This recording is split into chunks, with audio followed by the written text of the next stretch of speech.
I'm Dwayne Brown. Tonight on KPBS Evening Edition, waiting to hear from loved ones. The San Diego County families keeping tabs on the earthquake relief efforts in Nepal. And the U.S. Supreme Court heard arguments for and against same-sex marriage. I'm Peggy Pico with highlights and legal analysis. Plus, if you take that oath, say, I do. Thank you. What's it really like to become a U.S. citizen through naturalization, and who's becoming America's newest citizens in San Diego? It's because I thought I was not going to make it here in Mexico. And I just want to end my life. A mental health crisis at the border and its connection to the largest wave of deportations in U.S. history. KPBS Evening Edition starts right now.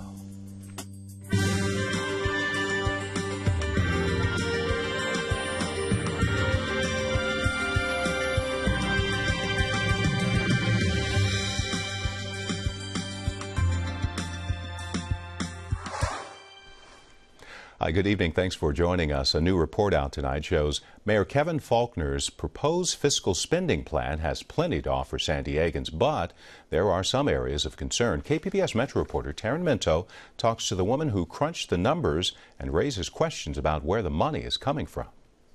2 weeks after the mayor released his spending plan, the independent budget analyst is out with her review of the budget's highlights and challenges. We check in to see what she has to say about how the mayor wants to spend San Diego's money. If you make your way through San Diego City Hall to the third floor, you'll find independent budget analyst Andrea Tevlin. Her office has had 2 weeks to review the mayor's massive proposed 2016 budget. Tevlin says it has lots to offer San Diegans. He has put a lot of cash investment into deferred capital, streets, street lights, sidewalk repairs. He's restored recreation center hours. He's got a major component in for the police recruitment and retention. Compensation increases to make sure we keep our officers. Still, Tevlin says there are some challenges, like creating a long-term plan to address the city's $2 billion infrastructure backlog. There's no discussion of how we're going to pay for that in the future, and I continue to look for some discussion of how we're going to pay for all that as we grow our operating budget at the same time. Next week, the San Diego City Council will have its turn to review the mayor's proposed budget during a series of public meetings beginning Monday. Taryn Minto, KPBS News. Tougher penalties for water wasters in California. Today, Governor Jerry Brown called for a daily $10,000 fine for residents and business who fail to conserve. Now, this was part of a legislative proposal to expand enforcement of water restrictions. The announcement came after he met with the mayors of 14 cities, including San Diego. He also wants to streamline environmental review for water projects. Remembering the victims of a devastating earthquake in Nepal tonight, UC San Diego students and community members will hold a candlelight vigil. The United Nations says 8 million people have been affected by the quake. Today, a mudslide near the quake's epicenter has left as many as 250 people missing. On the ground in Nepal right now, a team of urban search and rescue workers from Los Angeles. A medical response team from Scripps Health has also been deployed. Vigil organizers at UC San Diego say San Diego County is home to several hundred Nepalese. Loite Lama is a U.S. citizen who has lived here since 2007. He heard from his sisters who are living in his small village just north of Kathmandu. The luckily people is fine, but whole village is gone. They cannot get the food from the inside, and there's nothing left over. Only they have water. They need tent, clothing. The babies are. That's the 11,000 feet up in the Himalaya. Nobody's. The media, television, only focusing on the city, the remote areas that nobody take caring. He also talked to his wife last night. Last night she was saying that I might not see you. I love you, Lotte, and makes me so sad, you know. So it's too much devastating. You know? We have more about the earthquake in Nepal and ways you can help on our website, kpbs.org. They were in the hot seat today. Tough questions for both sides of the same-sex marriage debate at the Supreme Court. Justices will decide whether states have the power to ban these unions. We are proud Kentuckians, and we don't feel like we should have to leave our state just so that we can get the same treatment that other couples get in other parts of the country. Who gets to decide the meaning of marriage? Is it people acting through the democratic process, or is it the federal courts? And our position has been, it's the people. A dozen couples are challenging the same-sex marriage bans in Ohio, Michigan, Kentucky, and Tennessee. While the justices are not expected to rule until June, many folks say they wanted to witness history in the making. Peggy Pico has more analysis of today's arguments at the Supreme Court.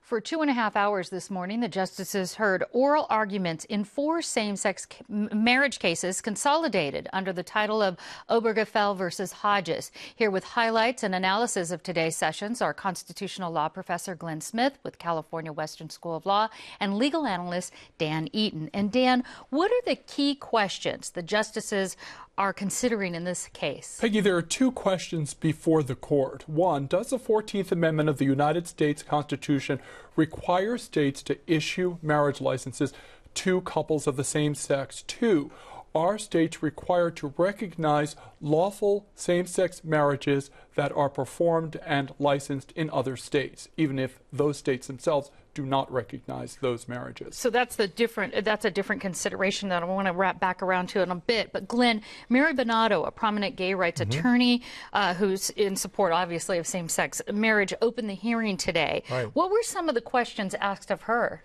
They were typically the questions I expected. Why should the court stop the democratic state-by-state decision and discussion of this issue? Because marriage has traditionally been thought to be between opposite-sex couples for so long. What's the reason for changing it? Do the precedents that apply to marriage liberty and to equal protection extend to this context? It was not surprising. What I expected, pretty much. And what about the key arguments against same-sex marriage? Were they what you expected as well? Yes. The arguments that were made by the opponent were very traditional. They basically tried to say that we have a very low standard to meet as the state. We just have to be believable, or it has to be rational to think that maybe in some way allowing same-sex marriage or expanding marriage to include same-sex couples would affect the linkage between children and their bonds with their biological parents. So it occurred fairly typically. Well, Dan, I want to ask you about the justices. Chief Justice Kennedy is believed to be the swing... Justice Kennedy. Justice, right? Justice. Kennedy is believed to be the swing vote in this case. Did any of the questions he asked indicate how he might vote? It's very interesting, Peggy, because he expressed sympathy to both sides, in effect. On the one hand, he expressed sympathy to the idea that, as Glenn was saying, that you need to let the democratic processes go its way. There has been some shift in public opinion. Why make judges the heroes of this story? On the other hand, he said, I'm not buying some of the arguments that you're talking about in the interest of children and so forth being necessary to prohibit same-sex marriage. So he was hostile to those who are opposing same-sex marriage, but he was also very sympathetic to the idea that maybe this isn't something the Supreme Court ought to decide. Maybe it's better left to the people themselves. So no idea on how this might go with him? Not with him, and he really is the swing vote. There are things that he has written as far back as 1986 that suggest that he is very sympathetic to the democratic processes. On the other hand, he has written 3 major gay rights rulings since 1996. So there you are. And his questions tracked exactly the major points he made in his opinion 3 years ago in validating the federal ban on same-sex marriage. So that was provocative. And speaking of that, a few years ago, the Supreme Court, heard the challenge to California voter-approved Prop 8. So that case didn't decide constitutional rights. It didn't, because it turned on a technical question of the standing of the initiative proponents of Prop 8 to continue to appeal the process after the Attorney General and the Governor declined to defend Prop 8. So it was decided on grounds that did not go to the constitutionality of state bans. And so that's the issue the court has before it today. And Dan, as you're saying, they can't avoid it this time around. Well, they can't. And also in 2013, at the same time they decided the Proposition 8 case, they also decided a case by the name of Windsor, which invalidated the Federal Defense of Marriage Act. And in that case, the court Justice Kennedy, writing for the majority, said, look, the law that prohibits the extension of federal benefits to same-sex couples could not stand. Justice Scalia, conservative justice who dissented, said, if you read that opinion very carefully, they're the seeds of striking down bans on same-sex marriage that are passed by the states. The only question is waiting for the other shoe to drop. And Glenn, we'll have to end it on this. Could this ruling have an impact either way it goes here in California? If the court allows states to decide for same-sex marriage, if the court allows bans, then that would undermine the legal theory on which Prop 8 was rejected and declared unconstitutional. In theory, there could be a revisiting of that. I think politically the issue here in California has shifted and the tolerance of a same-sex marriage ban is gone. But there could be some legal skirmishing and some political advocates who want to fight about it. Well, we'll learn about this in June, I understand, by the end of June. All right, Glenn Probably Smith. The last day. Yes, Glenn Smith and Dan Eaton, thank you very much. Nice to see you, Peggy.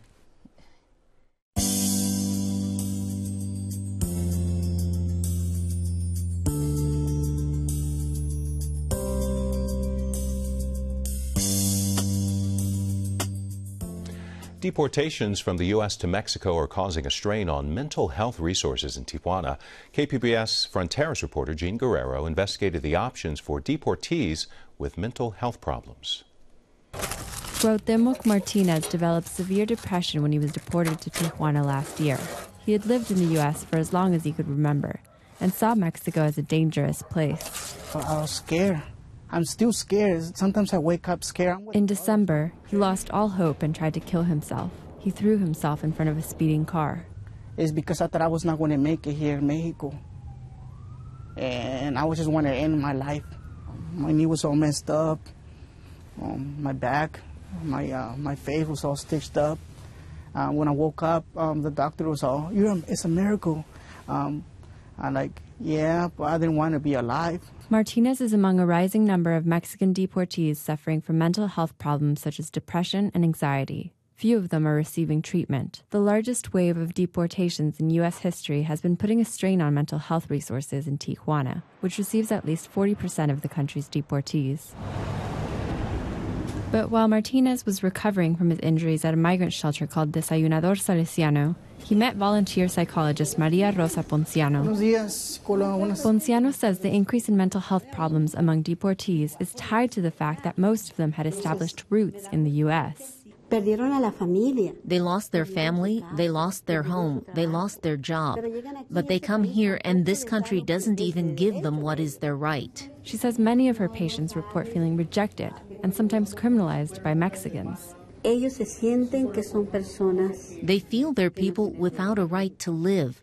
I'm worthless. I can't go over there. I can't be here. What am I here for? I want to die. Yeah, we're just going to repair them, just put new ones, new cabinets. In the U.S., Martinez had worked as a supervisor at a Utah food packaging plant. And this is pretty much a map that I made. He tried to get a similar office job in Tijuana, but he was turned down everywhere because he had no identification papers. So I was not in the Mexican records my birth certificate wasn't there. Martinez was among hundreds of deportees who ended up living in El Bordo, a homeless encampment in a drainage canal that was evacuated last month. In the city's latest response to its mental health crisis, the Tijuana mayor sent everyone who was living there to drug rehabilitation centers. I slept a couple times. I slept there with the coldness. It was really cold. I thought I was going to die. I seen people, what they were doing. And this is what is left of me sweeping this parking lot. Because he couldn't find an office job, he was forced to work in construction. And it was really hard for me because I suffered from asthma, and the heat was getting to me. And it was like, when I got home, I thought my heart was going to pass out. It was a nightmare. The nightmare culminated when he says police officers assaulted him and took all of his money. That was the day before he tried to kill himself. Me han golpeado, me han quitado el dinero. At the shelter, Ponciano offered him free therapy and gave him a job cleaning up some apartments she owns in Playas de Tijuana. This is where I live, right? She lets him stay in one of the apartments for free. This is what she brings me, groceries from the U.S. I don't think about the U.S. much when I'm working. When When I'm here, I feel more peace. Ponciano says she prescribes occupational therapy for that reason. And this is the power boxes that we're working on. We take this apart. So that they'll feel useful, so they know they're not garbage from the U.S., because that's how they feel. Shelters like Desayunador Salesiano are organizing workshops to keep migrants busy and ease their mental health problems. Among those is a contemplative dance workshop.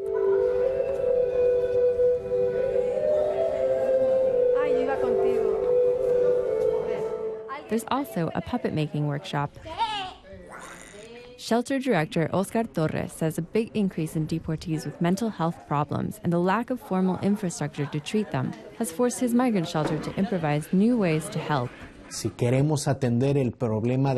we want to attend to the deportation problem at a human level, then we have to attend them at emotional and psychological levels. The only place where penniless deportees can get thorough psychiatric treatment in Tijuana is called Hospital de Salud Mental. The director of hospitalizations says he's seen an increase in deportees with chronic depression, anxiety, panic attacks, and even psychosis. Cuando una persona se somete a estrés demasiado fuertes, como puede ser una deportación. When a person is exposed to intense stress, like deportation, that can cause changes in a state of mind, in thinking, and in memory, and it has a fundamental biological component. Y sí tiene un componente primordialmente biológico. But not all deportees can get treatment at the hospital. Deportees often lack the documentation needed to access El Seguro Popular, a public health insurance that allows them to get treatment. This is my clothes, some of my clothes. Martinez says antidepressants make him feel better, but they're expensive and he often runs out of the medicine.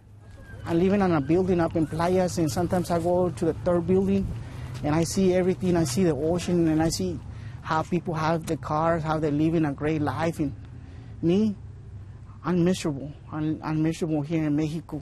And I looked down on the building and I said, I can just end my life right now. He says Ponciano is his only hope. Pues me ha ido bien. But Ponciano says she can't always be there. She has so many other deportees who need help. La deportación, la discriminación. Jean Guerrero, KPBS News. Another birth certificate question tonight for a presidential candidate. This time it's about Texas Senator Ted Cruz. Peggy Pico checks in with our partners at iNewsSource who take a closer look at the facts and figures of U.S. citizenship. Senator Cruz was born in Canada to an American-born mother. The U.S. Constitution requires a presidential candidate to be a natural-born citizen. In other words, a citizen at birth. That got our partner, iNewsSource, thinking about what it means to be a natural-born American compared to someone who becomes naturalized. So they crunched some numbers. Joining me with the results is iNewsSource investigative assistant Madison Hopkins. And Madison, here in the U.S., what does it specifically mean to be a natural-born citizen? Basically, that someone was a citizen at birth. So that either means they were born in the United States or they were born abroad to one or both American parents who fulfilled certain residency requirements. Okay, and so you looked at the numbers of natural-born citizens first, and what did you find there? Yes, so there's about 4 million babies born in the U.S. every year. And combine that with another about 60,000 people who are registered overseas births to U.S. parents, meaning they were born abroad to one or more parents who fit those requirements you talked about. And then, so then the other choice then is to be a naturalized citizen.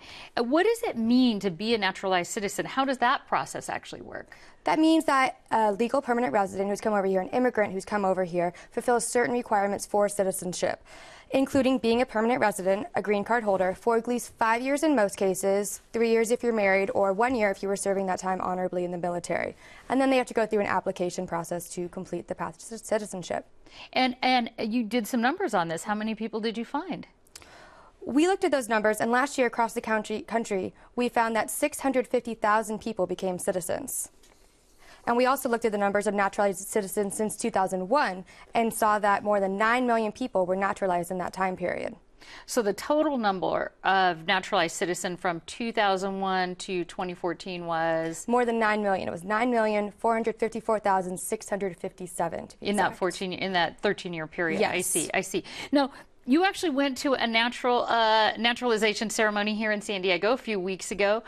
Let's see what that looked like.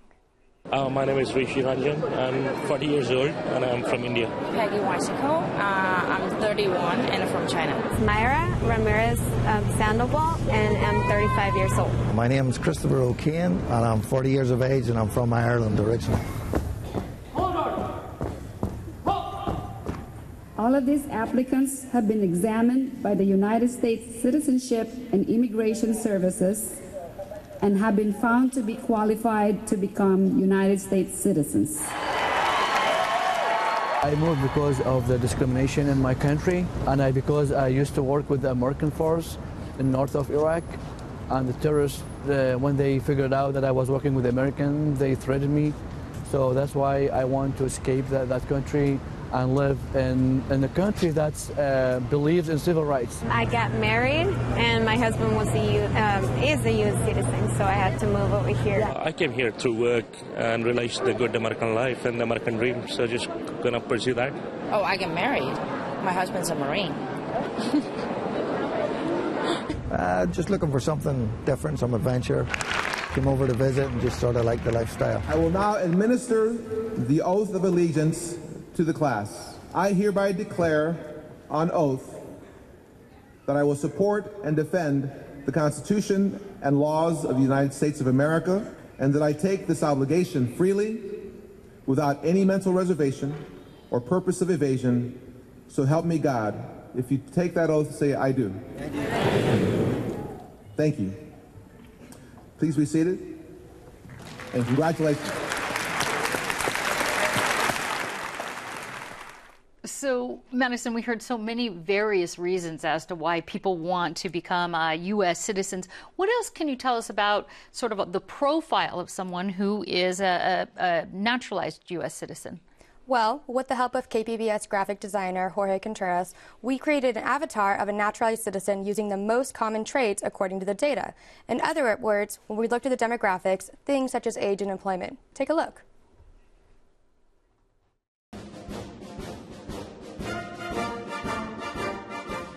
Chances are she's a woman, and she's young, somewhere between 24 and 34 years old.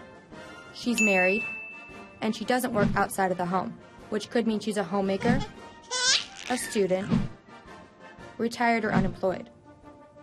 If she became a citizen in San Diego County, she's probably from Mexico. These demographics also hold true nationally. So that's pretty interesting. So you also broke out some specific numbers of the country of origin.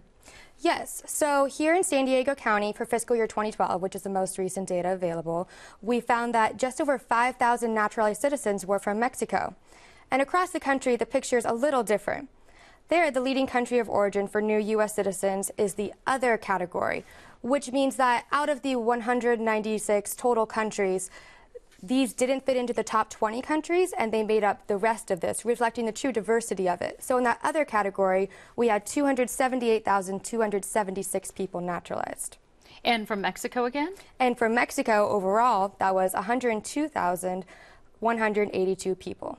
So you did a lot of research on this. We now have kind of a profile of what a naturalized citizen looks like. So getting back to the beginning of this, to be perfectly clear, after examining all this, U.S. citizenship requirements for Senator Ted Cruz, can he legally run for president? Yes, he can. His mother is a U.S. citizen, so he qualifies. All right. iNews source Madison Hopkins, thanks so much. Thank you. Thousands of students flooded into the National College Fair in downtown San Diego. Hundreds of schools want to recruit these future freshmen, and right at the front entrance was the British Council's booth. A rep there says going to the university in UK costs just a smidge more than going to a UC college. Once you add everything in, including flights, accommodation, tuition fees, the average ends up being about $35,000 a year for an American student. And they can take their FAFSA federal loans to the UK. A UCLA study shows California residents can expect to spend just over $34,000 a year if they live on campus. Off-campus housing is a bit lower at $30,000. Finding innovative solutions to social, economic, and environmental challenges, that's the goal for 16 finalists in the annual University of San Diego's Social Innovation Challenge. Everybody poops.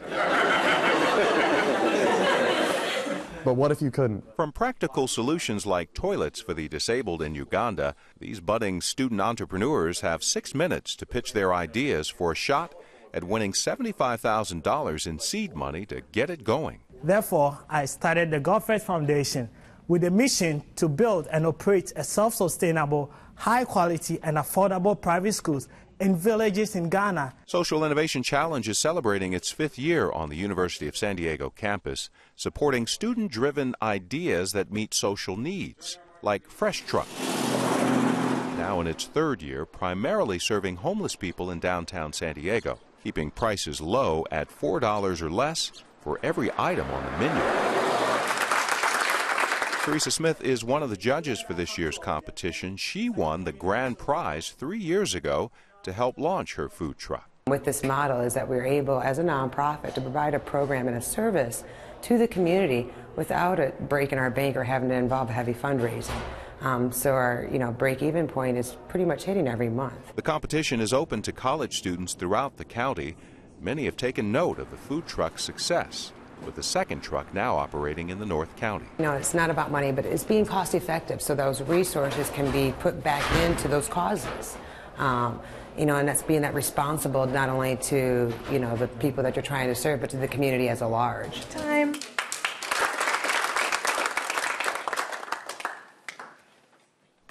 You can find tonight's stories on our website, kpbs.org/evening edition. Thanks for joining us. You have a great night.